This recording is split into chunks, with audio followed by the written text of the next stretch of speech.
Hello guys, তোমরা কেমন আছো? আমি আশা করছি তোমরা খুবই ভালো আছো। তাই তোমাদের ভালোবাসা আমিও ভালো আছি। তো গাইস, আজকে চলে আসলাম সিধে হোটেল শ্যামলী বারকাম রেস্টুরেন্টের দিকে, যেখানে আমি কাজ করি।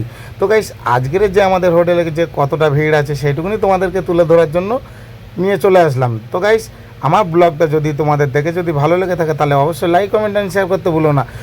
তো বন্ধুরা, কোনো একটা মিটিং ছিল, সেই মিটিংয়ের কারণে আমাদের হোটেলে খাওয়া দাওয়ার অ্যারেঞ্জমেন্ট করা হয়। তো বন্ধুরা, কত লোকের আয়োজন করা হয়েছিল সেটা তোমাদেরকে সিধাসিধি আমি দেখাবো ফ্লোরের মাধ্যমে। চলো তাহলে সেই ফ্লোরে যাওয়া যাক। সেই ফ্লোর থেকে তোমাদেরকে যতটুকুনি পারবো আমি তুলে ধরার চেষ্টা করব। ততক্ষণ সঙ্গে থাকো বন্ধুরা। তো চলে আসলাম সিধাসিধি ফ্লোরের মধ্যিখানে।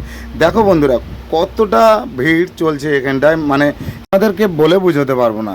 তো বন্ধুরা, এরকম বড় বড় অনুষ্ঠান, সমস্ত কিছু বার্থডে সেলিব্রেট থেকে সমস্ত বিয়েবাড়ি অ্যারেঞ্জমেন্ট থেকে এরকম বড় বড় অনুষ্ঠান মানে বুক করা হয়। তোমরা যদি চাও তাহলে এখানটায় নম্বর দেওয়া আছে, সেই নম্বরে ফোন করে তোমরা বুক করতে পারো। তো বন্ধুরা, হোটেল শ্যামলীতে তোমরা A to Z খাবার পেয়ে যাবে। ইন্ডিয়ান, চাইনিজ, তন্দুর, বাঙালিয়ানা খাবার, কিংবা এখানটা চা, কফি সমস্ত কিছু পাওয়া যায়। চাইলে তোমরা এসে ট্রাই করতে পারো। তো চলো তাহলে আবারও ফিরে আসছি অন্য কোনো ব্লগ।